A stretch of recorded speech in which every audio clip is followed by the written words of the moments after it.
Hey, kijk, en we hebben beeld. En als u een beetje geluk heeft, heeft hij ook geluid.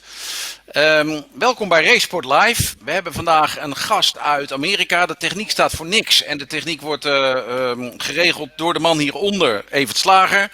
En dan is het zo dat we aan deze kant ziet u Garrett Gerloff. En Garrett Gerloff is een Amerikaanse superbikes coureur.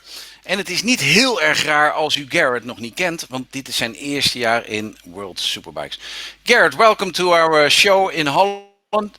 You're in Houston, Texas now. I think the place is called Spring officially. Maybe it's a bit strange for you, but I think there's quite a lot of people who follow World Superbikes and who do not know who Garrett Gerloff is. So maybe you can introduce yourself. Yeah, I can imagine. I'm kind of the new guy on the scene. So, I'm Garrett. Like you said, I'm in Houston, Texas right now. That's where I'm from originally, and I've been racing motorcycles for 10 years now. Not professionally, but road racing for like 10, 12 years, and just been working my way up through the different classes, the different series, and really happy that I finally got an opportunity to come with Yamaha to World Superbike. So. Unfortunately, it's been cut a little bit short so far, and hopefully we can get back to racing soon. So that's about me.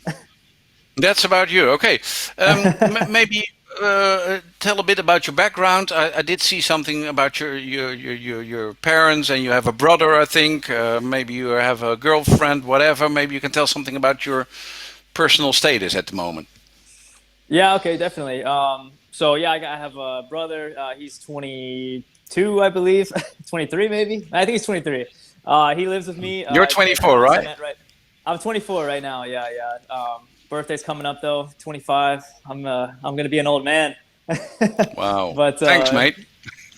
But no. So I got both my parents, and they've been such a huge part of my career, especially. Both of them, but I remember my mom back in the day. She would drive me to all of the races with a big, Texas truck and a big trailer behind it. She was the one driving, and I was, 14 years old, and with my brother, and we would drive 40 hours to the races, and that was back when I was an amateur. So she's been a big part of my racing, and then my dad also busting his butt to make the money so that financially we could go racing, and so that was that's been a big part of my life. And what else are you wanting to know? Well, this is quite something already. So you say your mom was the one going with you to a lot of races, and I mean the distances you have to do over there are huge. That's totally crazy. You have to drive everything. Yeah, and it's because we were on one corner of the U.S. Alabama was the state, and we would have to drive to California or to Arizona, which is the other side of the U.S. So yeah, like I said, we had drives where we were in the car for 40 hours, 45 hours. And my mom was driving the whole time because I was too young to drive, And so she's a trooper. She's a badass, we say. And it really kind of helped my career a lot, because if she couldn't take us to the races, there's no way that I would be where I am right now. So where does the motorcycle riding comes from? I think your dad rides motocross bikes, but I'm not sure about that. Maybe you can tell us a bit more about that.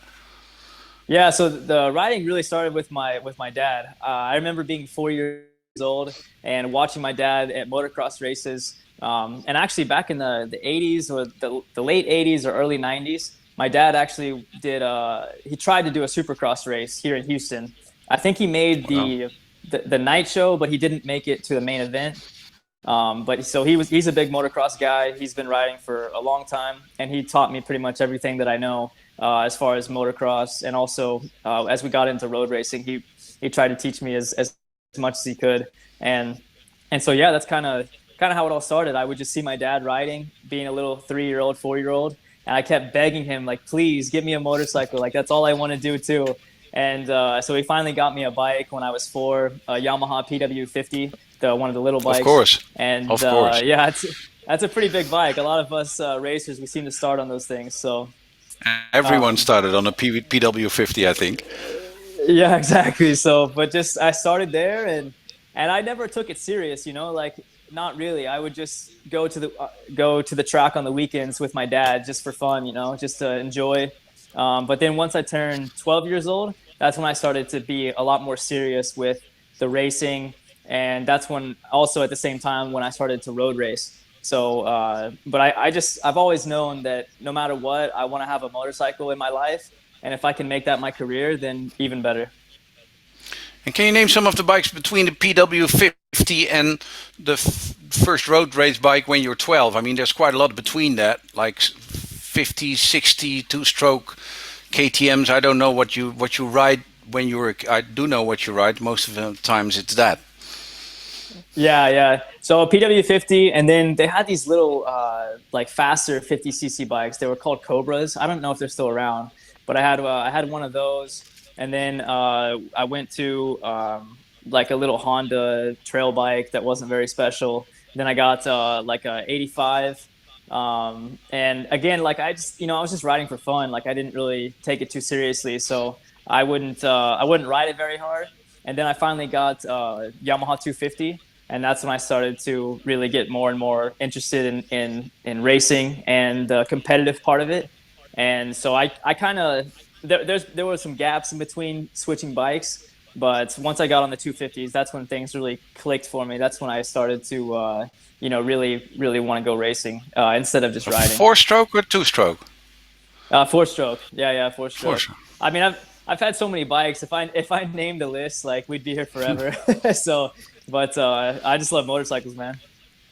Yeah, right. I did see you also rode the Moriwaki 250, and we had quite a big cup of that in Holland here. How is that still around, that competition? No, it wasn't. I think I was actually I was there for the first year, and I did okay. I didn't do very good, but then the second year is actually when I won the championship. And yeah, that was a big thing here in the U.S. I think it was $2,000 for the win, and I mean, for me, like once I started finally winning, that was a lot of money for us to keep racing, So yeah, luckily Milwaukee had the purse money, and they were really incentivizing people to get out there and race, and it helped me continue my career farther, because if we wouldn't have won, the money that we did, there was a chance that maybe I didn't continue racing. So that was a really cool championship. Yeah. Okay, maybe you can tell something about. I know there's something called in the US, they called contingencies, and that doesn't exist in Europe. And I think it helps quite a lot of racers getting somewhere. Maybe you can explain what it is. I mean, most people don't know it. Yeah, contingency is basically the manufacturer of something, whether it be the motorcycle or tire manufacturers or different other aftermarket parts or companies. If you run those parts or tires or a motorcycle and you win a race or you get in the top three, then they give you some money for using their parts. And so it's a cool way to get people more interested in the racing part of it and keep them going to the track and spending money on racing and kind of complete the full circle. And I didn't know that wasn't a thing in Europe. I thought that you guys had contingency also. No? No, Man. it's just doesn't exist like that. I mean, there are bonuses and everything, but that's if you're top level racing like you are now. But the lower classes, it just doesn't exist. Yeah, that's a shame, because for us that was a big reason why we kept racing, was because I was making a little bit of money as an amateur. But you know what? It's probably because you guys buy so many motorcycles already that they don't need to incentivize you to buy more motorcycles. Whereas here in the U.S., not a whole lot of people buy motorcycles, so they're doing everything they can to get more and more people to go buy the latest bikes. Maybe. Yeah. And when you were younger, and you and your mom, maybe your brother went along with you, you were driving around the country. I mean, that must have been a very expensive hobby at the time. Were all people thinking around you thinking you must have been crazy? The whole family was. Luckily, I was young and I wasn't paying too much attention to other people and what they were saying, but I can imagine there was quite a few people that were questioning what my mom and dad were doing, spending so much money and time on racing. But I mean, they saw how much I wanted to race and how much dedication that I had and motivation to go to the track, to do the best that I could, to try to keep improving. And I think my dad really saw something in me, and so he wanted to keep pushing me, to keep going, to keep pushing, to keep getting better. And I'm so thankful that they did and that they supported me, because yeah, like I said, if I didn't have that support behind me, maybe I would have never gotten where I am now in World Superbike. So yeah, family Yeah. support is a big part of it, definitely. If I look at your history, there's at certain point there's the 600s, and from that point, things start taking off. Can you tell us at what moment that you really thought, well, we're going somewhere? Yeah. Uh, so I guess it probably started with the first year I was on the 600. I was racing an amateur series, but it was still a national series. So we went all around the U.S. racing. And there was another kid, Benny Solis. I don't know Yeah. if you guys know who he Was is, he? but He was in the rookies, wasn't he? yeah, exactly. Yeah, yeah. So he just got on the Yamaha Graves R6, and that was a big team here in the U.S. They had a really good team in AMA, but they were supporting him amateur racing. And so I was racing against him the first year that I was on a 600 also, and we had some really great battles, and I was always there with him racing, and I actually beat him in one of the championships that we were racing in, and he beat me in the other championship. And so the team owner saw that I had some potential, And so the next year, when I was an amateur again doing the national series, he decided to give me a bike, and a Yamaha R6, and support me kind of from a distance, but support me just to see what happens. And I ended up winning more championships, and I did my first pro race that year also when I turned 16. And so I went to the first pro race, and I won that race, which was really crazy. I mean, I still go back and think about that day, and think about how important it was that I was able to get on the top step of the podium in front of all of the teams, all of the people there. And me as a 16-year-old kid, I never really thought about it. I never thought about the importance of it. But I'm so glad that I went there and performed, and that's how I got in with the Graves team I've been with them for like 6 years, 7 years, something like that, until this year when I went to GRT Yamaha with in World Superbike. So But yeah. but so Graves is like in the US is a big deal. I mean, at some point the guy calls you and says, "I give you a bike." I mean, that must have been a strange thing in the house of Gerloff. Yeah, for sure. That was something that was amazing. I mean, when he said he wanted to give me a contract and a bike to go racing, I mean, that was the first time that I was like, wow, this could actually be my career. This could be my job. This could be something that I do for a long time. And that was Yeah. really a big motivating factor, a big motivating force for me, because all I wanted to do was race motorcycles, and if I could do it as my job and never have to stop, then yeah, I was all for it. Yeah. And then comes Moto America. You're third in your rookie season. I read this. I mean, it's not like I know that from my head or something. It's if people think that, which is quite good in your rookie season. And then in 16 and 17, you're the 600 champion, and it looks like that's quite an achievement, because there's quite a large field in 600 Supersport. Um, where does that come from? A bit all of a sudden. You mean the step up to winning the championship? Yeah, I mean, you're third Yeah, in your yeah. first year, which is, well, very good, but two championships is crazy. I was really excited about the first one and the second one. Definitely, it wasn't easy at all, and I had really stiff competition from my teammate JD Beach, both of those years. And Yeah, I mean, I think I just figured out my mental a little bit, my mind, because before I was a little bit more weak in the mind, and then I really did the best that I could to try to strengthen my mental game from 15 to 16. And I seemed like it really worked right away. I won the first 6 races in a row, I think. And then I kind of went from winning everything to getting second place, and I kind of didn't have the best ending to the season.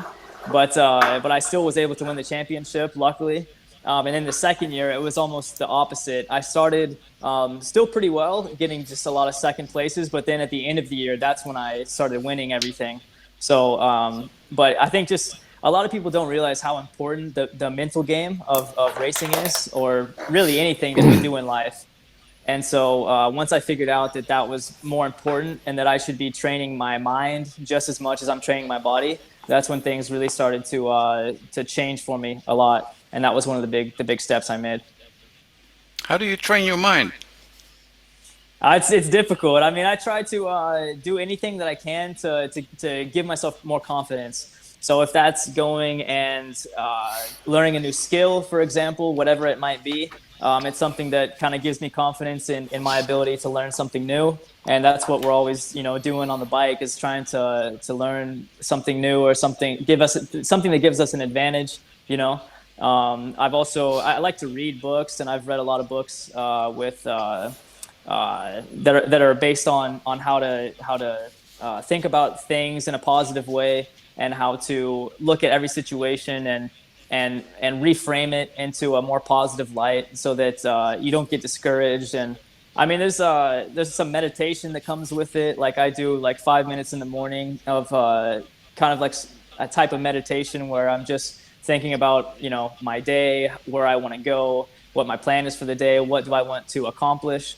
And that same kind of thing I can use in racing before the race. I'll go and I'll have 30 minutes where it's just me alone. I have my eyes closed. It's dark, and I'm thinking about the race, every corner, every pass that I think, might happen, or, just trying to like play everything in my head before it happens. And then I've just noticed that if I can visualize things more, then I get to those moments and everything flows a lot more naturally. So those are just a few examples, but there's definitely more to it. But the brain is powerful, man. So we have to harness its power for good. Yeah. Okay, well, I wish I had a brain. Then there's the switch to superbikes. Fifth in the first year, third in the second year. And normally you would expect there would be a third year where you would be champion, and then you make the switch to World Superbikes. But it went different for you. Yeah, I mean, the first year was a little bit difficult, the move up from 600 to Superbike, because I had been riding a 600 for so long that it was a little bit difficult for me to adapt the riding style. So the first year was me adapting and changing my bad habits a little bit to ride the Superbike better. And then the second year, man, I was really fast, but I just wasn't able to put anything together really in the beginning of the year. Like I had a kind of some bad luck that was following me, and so I had a couple of mechanicals, I had a couple of crashes in the race, which were my fault, and that kind of put me back in the points. But then the second part of the year, I really started to figure things out with my crew and with myself also, and I was also working with Josh Hayes as my rider coach. And Josh is a big name here in the U.S. He's won 4 Superbike championships, and he actually I took his place. So he retired, and I took his spot. So he was riding the same bike as me, and so having him help me was a big help, just to make things a lot quicker. Like if I had a question or something and I didn't know which direction to go, he had already ridden the bike, and he had already worked with the team that I was with. So we could figure out which direction we wanted to go really quick without having to take too much time. And so the second half of the year, I felt really good, and I started winning races. But still, just that bad luck kind of followed me, and I had a concussion in one race, and that they didn't let me start the race, so I missed one race that way. I had a mechanical in another race, and then you had Laguna. Yeah, Laguna. That was a good weekend. That was definitely a good weekend. I have never had that great of a. I've never been that great at Laguna Seca. It's a difficult track, but I was so motivated. I wanted to make my most difficult track or the worst track for me. I wanted to make it my best track, and so I was really focused on that. And we went into the weekend. And man, I had just a little bit of good luck for once, and things were flowing. I felt great. The bike was working really well. And so I had a pretty good weekend all around. But then in the second race, that's when I won my first ever superbike race. And it was so cool to do Wow. it there, a track that I don't really like that much and that I've never done that well at. And to do it in front of World Superbike also, to do it in front of that paddock, man, was so special for me. And it shows because I was pretty excited, and I had a pretty long cool down lap celebrating with the fans and stuff. But I think that there was a was big pivotal also, moment. yeah, because it also was a special moment for you getting into World Superbikes. I mean, you meet Laurens Klein-Koerkamp. I know, not sure if that's in the same weekend, but a lot of people start working for you. Ben Spies starts interfering and doing things for you. Speaking about a rider who has his mom driving him around the whole world. um, so in the end, maybe that's the most important for you, the race in Laguna. Yeah, that was something that definitely turned things around. I mean, I've always been really vocal about where I want to go and where I want to end up, and that's always been in some world championship, whether it be World Superbike or Moto 2 or Moto GP one day, hopefully. But I've always been really vocal about that. But I just didn't have the results necessarily to push my name. But then when I finally started winning races, that's when I felt like it was the moment to start pushing my name more, and just because you guys in Europe, Moto America isn't. It's a great series, and there's a lot of really fast guys, but sometimes it's hard to have people in Europe see the coverage of the races and know what's going on. It's a little bit removed. You know what I mean? And so, Hmm. so for me, I just wanted to make myself more visible. And Ben Spies is someone who is also a Texan, and he lives pretty not too far away from me. And I met him again at Laguna Seca, which was really cool. He congratulated me, which was awesome. I've always looked up to him as a hero. And so to have him ask to take a picture with me, that was awesome. I still remember that. And so we started talking, and I was telling him about where I would really like to be one day, and same with Josh Hayes. Started talking with him more about where I want to end up, and I still look back, and I'm not sure how everything worked out, but everything worked, and I was able to go to France, and that's actually where I met Lawrence. But Ah, Vince Vies, he had a pretty good relationship with Lawrence back in the day, also when Lawrence was with Yamaha. So just kind of this big circle of people that all have connections, and I went to France, and I ended up leaving Magny-Cours last year, World Superbike, with a contract for this year, and the rest is wow. history so far. Yeah, most people leave menu course with a headache because it's a terrible French track. I I mean, it was not my favorite weekend at all. It was cold. I mean, it's the middle of summer basically. Well, maybe It's not, menu but course, I yeah. mean, I left my home here to go to Magny-Cours, and it was 35 degrees. And I go there, and it's 10 degrees, 15 degrees, and raining. Yeah. And I'm like, Yeah, man, raining. I don't know if That's I what want it to do does. this Yeah. anymore. Yeah. So All right. Hey guys, we have Even, some questions from the fans. awesome. Yeah. Yeah.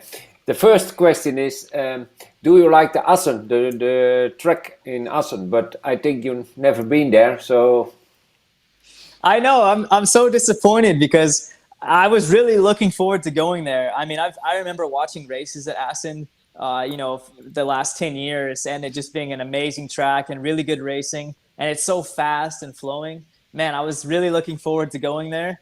I haven't been yet, but hopefully, if we can go racing again soon, maybe that will be on the calendar, and then I'll finally be able to accomplish my dream and ride there. yeah, But yeah. I'm Okay, looking you have forward to to it. come back and tell us maybe next year. Yeah, we'll see. Yeah. Another question is, your race number is 31. Is there a special reason for this number? Not necessarily 31, but I used to be 311, and I got that number because my dad forever he was number 310, and all I knew is that I wanted to be one better than my dad, so I chose 311, and that was my number for the longest time. But when I turned professional, I decided that three digits that was too long, and so I just cut the one off in 31. So not too special, but it is special at the same time. Okay.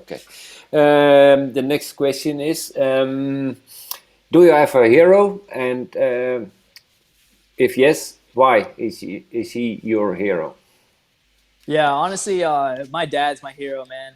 He's just from the beginning. He's always pushed me super hard. He's toughened me up. He made me a man to, quote unquote. And just watching him growing up, seeing the dedication that he had to doing the best he can in everything that he does, that really wore off on me. And he's really been there and supported me the whole time. And I see just how hard my dad works, and it makes me want to do the same thing. So yeah, biggest hero for sure, my dad. And a racer, Valentino Rossi or Casey Stoner or. Yeah, man. I get this question a lot, and really the people that have inspired me the most are the American riders that have taken the leap, taken a step of faith, and gone to race in Europe. And really paved the way for guys like me to also try and do the same thing. I mean, so like Nicky Hayden, Colin Edwards, Ben Spies, Kenny Roberts, like all these guys, man, it's so cool that they did it. And it's just given me so much motivation to try to follow their footsteps and try to do something similar. So all the American riders, I mean, I can't narrow it down to one. I mean, they're all such great riders. So if we speak about the American rider Garrett Gerloff, I mean, there's a big weight on your shoulder because you just mentioned all the names, and now we have you and Joe Roberts, and so there's big, large shoes for you to fill. Yeah, I mean, definitely large shoes to fill as far as other American riders that have come here and done really well. But for me, I just, the only pressure that I have is the pressure that I put on myself. So like I have my own expectations for where I want to be, where I want to finish the races and everything. That's where my pressure comes from. I don't really feel any pressure from America or from holding my flag, nothing like that. Really, it's just I know what I can do. I know what my abilities are, and so I just want to accomplish the goals that I set for myself, and if I can do that, then I'll be happy. But I mean, for sure, I'm not going to stop until I achieve my goals, and my goals are pretty high. So if I can do that, then hopefully my name will be up there on the board with guys like Ben Spies and Nicky Hayden and those. But we'll see, step by step. Okay, I have to say hello from Sander from SL Graphics. You know him? He said hello to you. Yeah. He's watching the live chat. And he's from Sander's from Amersfoort, where I live. So yeah, he's a good guy. He designs helmets. Yeah. Yeah. No, he's. We've been talking back and forth on Instagram, and I see some of the HJC helmets that he paints for other riders, and it's they're pretty nice. So maybe we'll have to work something out. Yeah. Okay. And another question is Ben Spies still your coach at the moment? He's somebody that I definitely talk to, and it's since we haven't been racing, we've just all kind of been doing our own thing. But somebody that I really worked with last year was Josh Hayes, and he's had a big impact on me, and he's taught me a lot of things. And Ben Spies also. So it's just so expensive to fly somebody from the U.S. to Europe all the time, and Ben has a family, he has kids. Josh has a family, he has kids, and so it becomes a little bit complicated. But yeah, those guys, they're awesome. And if I have any questions, I give them a call and we talk about stuff. But yeah, so I'll just both of those guys still help me a lot. Okay. Josh has this crazy video I saw I think it was at Daytona. In the middle of the weekend, he's there with Melissa Paris, his wife, and then in the middle of the weekend they get shut down because of coronavirus. I mean, that's a crazy video to watch. It was more than just them. It was like everybody there. There was 60 teams or something like that were there. And then that's when the coronavirus thing became worse and worse. And they decided after Friday, after qualifying, that the weekend was done. And so all of those people, they spent all of this money to go racing, and then it didn't happen. So it's that sucks. Yeah, that was Daytona? It's Daytona, yeah. Okay, because you were also in the Daytona Sport Bike competition, and that's a real American thing. Is that still like it was in the old days where you could race Buells in it and everything? Or is that something else? In Moto America now, it's just a super sport class, so there's nothing else like it was in AMA. But actually, it's funny. The name is only a name. So we would race at Daytona, but also a lot of other tracks. And I think the Buells, they were allowed in the Daytona Sport Bike, but it was really just kind of like a game they played with the name. It was basically the super sport class, but with a different name. So just a fun fact. All right. Evert, you have some more? I have one question more. Okay. And now you start this season in World Superbike, but the next step, is this for you MotoGP? This is also a question. Yeah, definitely. I mean, that's where my end goal is. That's where I want to be someday. But definitely, I have to have more. Goals that are close to where I am now. So really, I just want to keep improving and do the best that I can where I am now. And if I can do that, then I know that opportunities will come to me in the future. So I mean, that's it. Kind of goes back to when I was in Moto America in the Superbike class, and I just didn't have the results that I needed to really push my name to go to World Superbike. It's kind of the same thing now. I don't really have the results yet to really push my name to go to MotoGP, but definitely my goal is to have better and better results and to keep improving, and then hopefully I have something that I can take to like the Petronas team, for example. Awesome Yamaha team. If I could get some results and then be like, hey, I'm raising my hands, like I'm available. Maybe maybe they would be keen to have another American rider. So we'll see. Yeah. I have also one question, Ivan. Okay. Yeah. Not for me, I hope. No, Garrett, you race for an Italian team, but you choose to live in Europe, in Spain.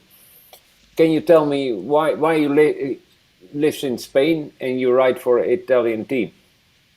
Yeah, that's funny. I have had that question a few times. Really, because I have a pretty good connection with the around Barcelona. I actually know a lot of people there, and I have some friends there. I I speak Spanish, so that's a lot easier for me. I can do my day-to-day things, no problem. I can go to the supermarket. I can go to the restaurants and order my food and not have to worry about people not understanding me. And so that was the biggest reason why, just because I can have a better way of life now at this time going to Spain. It was an easier transition to go to Spain than it would be if I went to Italy, because I don't speak Italian. I mean, I can understand a little bit, but and I don't know anybody there. Like I don't have any friends that live there. So it would be a little bit more overwhelming, I think, maybe. But in the future, for sure, once I spend more time with the team I'm at now, maybe I learn Italian a little bit better. Maybe I make the transition to go to Italy, because it's a beautiful country and they have awesome training. So just for now, though, I'm in Spain. Yeah. And you have when you train, do your normal training in Spain, you train together with other racers, or? Yeah. So we have an awesome group out there. I'm like 1 hour from Barcelona in this little town called Manresa. And so I'm up there, and I have an awesome trainer, Aleix, and I train with guys like Xavi Vierte and Marcel Schroeder, John McPhee, Tom Buthemos, et cetera, et cetera. There's so many guys that live in that area. And all of the people that live in Andorra also, all of the racers that live there, they come and they train with us sometimes, or we all go to the same track and train. So for me, it's a great way to get connected. And also I can ride with these guys that are so fast and see what they're doing, see what they're doing. Try to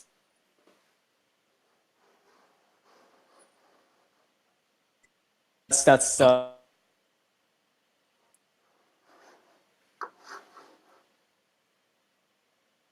Heb jij nog connectie?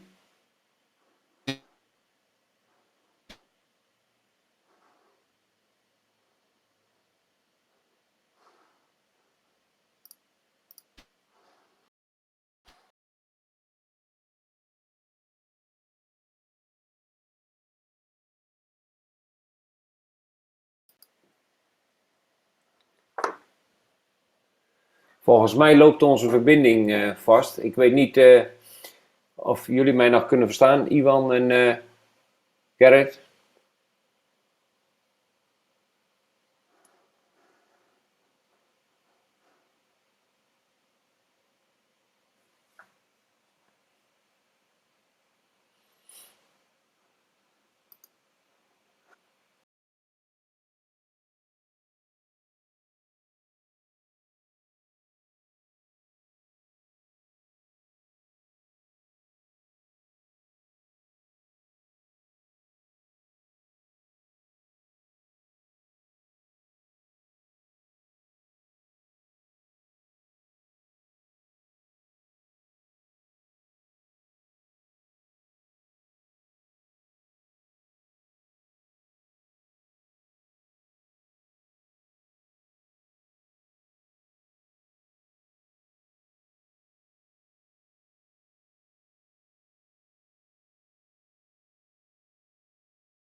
Goedenavond allemaal. We zijn weer terug, alleen we hadden even een kleine technische storing aan deze kant. De internetverbinding hier viel weg, waardoor ook Garrett en Ivan wegvielen. Maar beide heren zijn op dit moment weer terug en wij hopen ze nu weer in de uitzending te halen.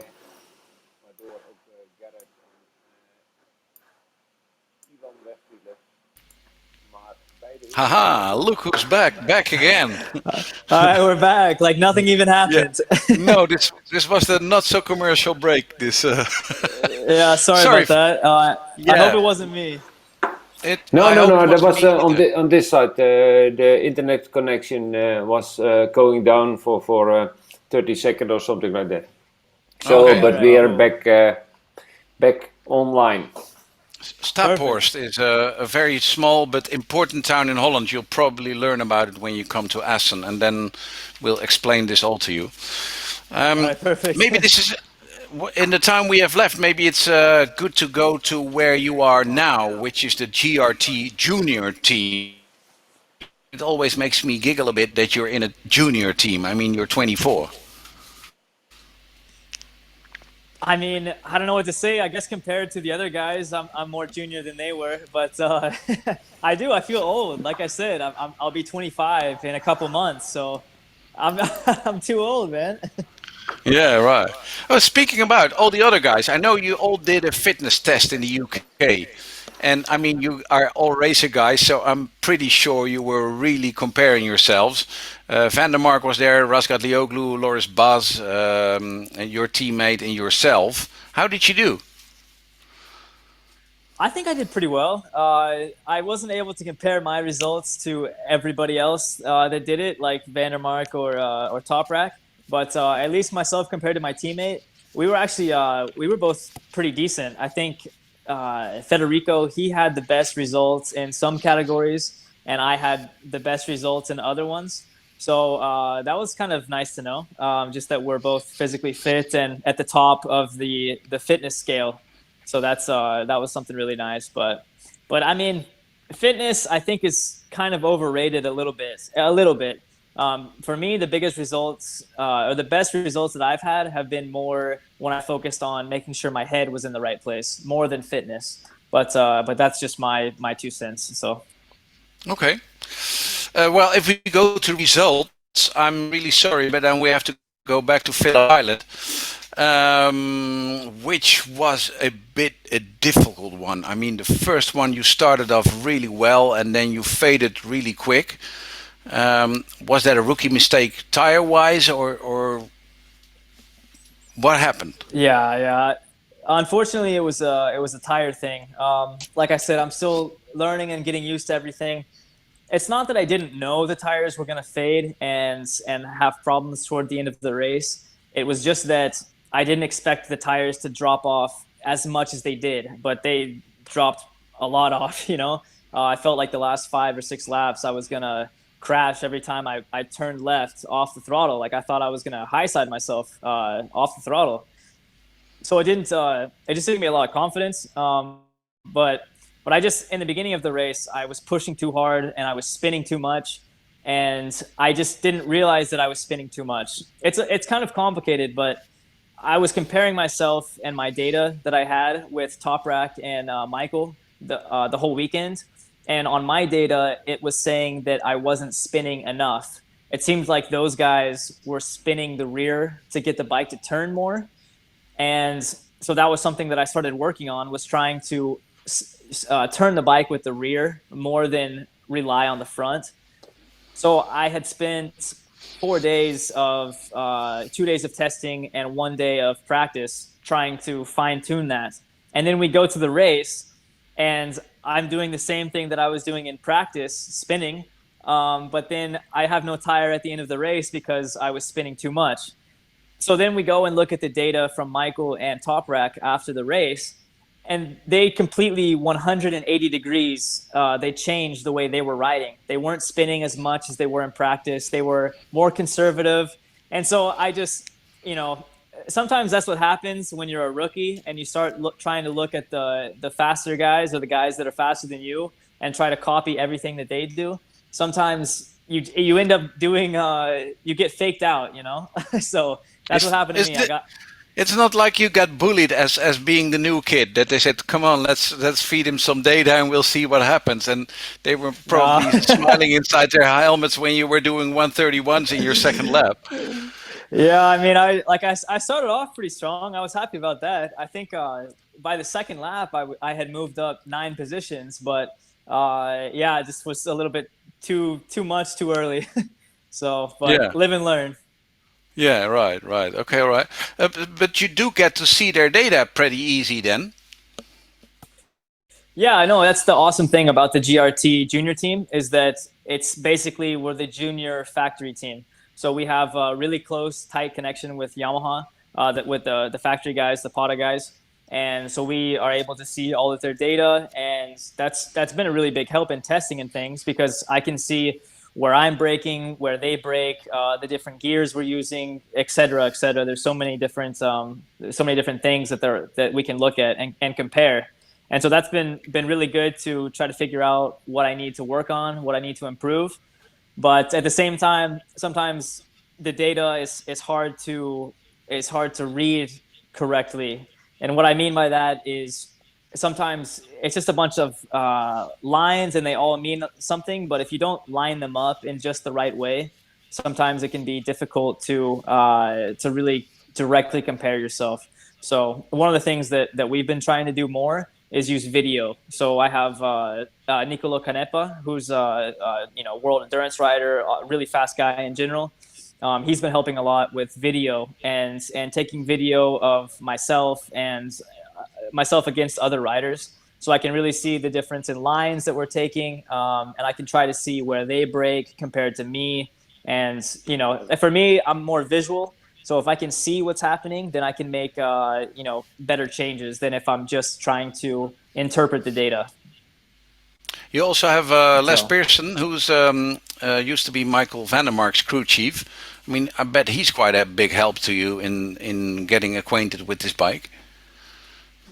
Yeah, definitely. No, I mean, it's I have everything I need for sure. Les, he's been awesome. He's an English guy, so the communication is really simple also, which is something that I'm really happy about. And man, he has so much knowledge, from working with Michael and other riders in the past. And we try all of this different stuff, and some of it works really well, and some of it not so much. But I think for the most part, we've been going down a good road, and we've been making improvements every time I ride the bike. So as far as that goes, I don't think we're looking for much more. I think the biggest improvements will come from myself riding just a little bit more efficient, and just learning some small things about the tires and how I want to set up the electronics a little bit. But besides that, I think we've learned a lot already. If you look back at your weekend, I mean, maybe not everyone remembers it because it's like 20 years ago. It feels like when we were in Phillip Island. You had your first race and then you got like T-boned off like big time by Cortese in turn 4. Were airlifted to the hospital, and with a concussion you were ruled out. What's your biggest lesson you have been taking from Phillip Island? I mean, the biggest thing that I was looking forward to getting to the second race, or the Super Pole race, and just working on the things that I had learned from race 1, which was basically just be more conservative with the tire, and try to carry a little bit more momentum instead of using the rear so much to turn the bike. That was something that I had really looked forward to trying in the race and seeing if we could improve our position, which I think we could have. But then, unfortunately, I had that accident with Cortese, and because of the concussion, they said that I wasn't allowed to continue the weekend. So basically, as soon as they found out that I lost consciousness, they said I was done. But they had me life flighted to the hospital just to do the scans of the brain and stuff, just to make sure that there was nothing wrong, and there wasn't, luckily. So I'm okay, I'm good.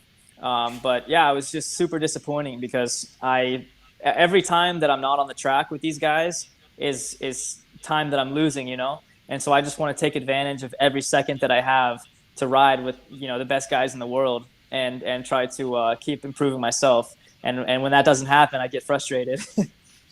Speaking about riding, 29 until 31st of May, Road America, Wisconsin. Moto America is racing there, and I can't imagine no one has called you. No, nobody's called me. But it's just Really? because everybody here, they have their teams locked in, So I've actually been thinking about going there though, just to watch, just to be a spectator. But there's no spectators allowed because only the teams are allowed to be there. So I guess I'll just be here at home watching the races on TV. But it is exciting to see somebody, well, Moto America, they're starting to try to open things up and start racing again. And if everything goes well, then hopefully that will be a good signal for the rest of the racing community that maybe, with the right precautions, it's time to go racing again. So that's exciting to see. But they didn't even call you for the spare bike. I mean,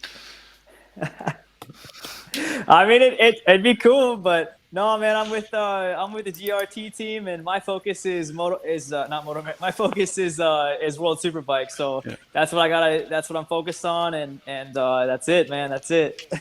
Yeah. Did you watch NASCAR, by the way? What did you think of it? Because it's with empty stands and small teams, and well, it's really strange. Yeah, super strange. I mean, it's cool that they're racing. I didn't actually watch it just because I get bored watching them just do left turn after left turn after left turn. But so I didn't see it, but I heard it was a decent race, and that's good, man. If we can keep going racing, then I'm okay with that. All right. Well, coming back to that Road America thing, one last. If you would get a call from Graves and they say, well, we got an extra bike and you're free that weekend, come on. Would you do it? I mean, I would love to, but definitely I'll have a call into Lawrence, and I'll have a call into Yamaha, seeing if it's okay first. But I'm just a racer, man. I like going racing. So if somebody gives me the opportunity, it's I'm definitely I'd want to take it if I was allowed to. Just say yes and then don't answer your phone anymore and say it's from Stophorst and it didn't work. Oh man, Lawrence doesn't get too happy when I do that. So no, he's very strict. I know. Yeah. All right. Ivan, we have still 4 minutes to go. Left 4 minutes left. So maybe I don't know if we do the rent car. Yeah, of course we do. Yeah. Okay, but we you didn't can do prepare it. you for this one. We've done quite a few of these shows now, and we always end with the best rental car story, or your worst rental car story, or your most bizarre rental car story. And you're a racer and you've been flying up and down everywhere, so I'm sure you have a pretty good one. And the one you think about, I don't want to tell that one, that's the one we want. Yeah. I mean, I wish I had a really good story, like where I'd completely destroy a car. I wish I had one of those, but not yet. Who knows? Maybe this year. That's when we start. But so far, I only have one good one, and that was in Australia actually this year. So I had a rental car, but I'm not used to driving on the opposite side of the road, and I'm not used to driving on the opposite side of the car. And so the driveway at the house we were staying at, it's only the driveway, but on both sides there's a ditch. So, you can only go in this little skinny part of the driveway to get to the house. And I don't know what happened, but somehow I just wasn't paying attention, and I was already just confused in general because I'm on the other side of the car, and the hood was really big. So I couldn't see exactly where I was going. And I don't know how. I have a bunch of excuses, but I drove off the driveway, and I had half the car on the driveway, half the car in the ditch. And I had my whole team with me also, like all of the guys I've been working with, and they're like, "Man, who is this American kid? Like, he's riding our bike, but he can't even drive the rental car. Like, what is this?" and so that was pretty embarrassing for me. That was not the highlight of my weekends, but right. We got it fixed. So they'll quit about it like in 5 or 10 years. No worries. Yeah, only 5 or 10 years, nothing. Oké. Oh, really nice. We zijn weer aan het eind gekomen van deze uitzending, of deze live chat. Garrett, big thanks to you that you was our guest this evening. Thank you for this. Iwan, also ook bedankt. We kunnen het beter in het Nederlands doen. Iwan, bedankt ook weer voor de medewerking vanavond. Alle kijkers, onze excuses eerst voor de kleine onderbreking die we hadden vanwege een internetstoring hier op kantoor. Onze excuses daarvoor. Dank voor het kijken. Vonden jullie het leuk? Laat gerust weer een leuke reactie achter op Facebook of op ons YouTube kanaal. Aanstaande donderdagavond zijn we weer terug van 8 tot 9. Samen met Iwan van der Valk. We hebben weer een hele leuke gast. We houden hem nog even geheim. Maar bedankt voor het kijken en tot aanstaande donderdag.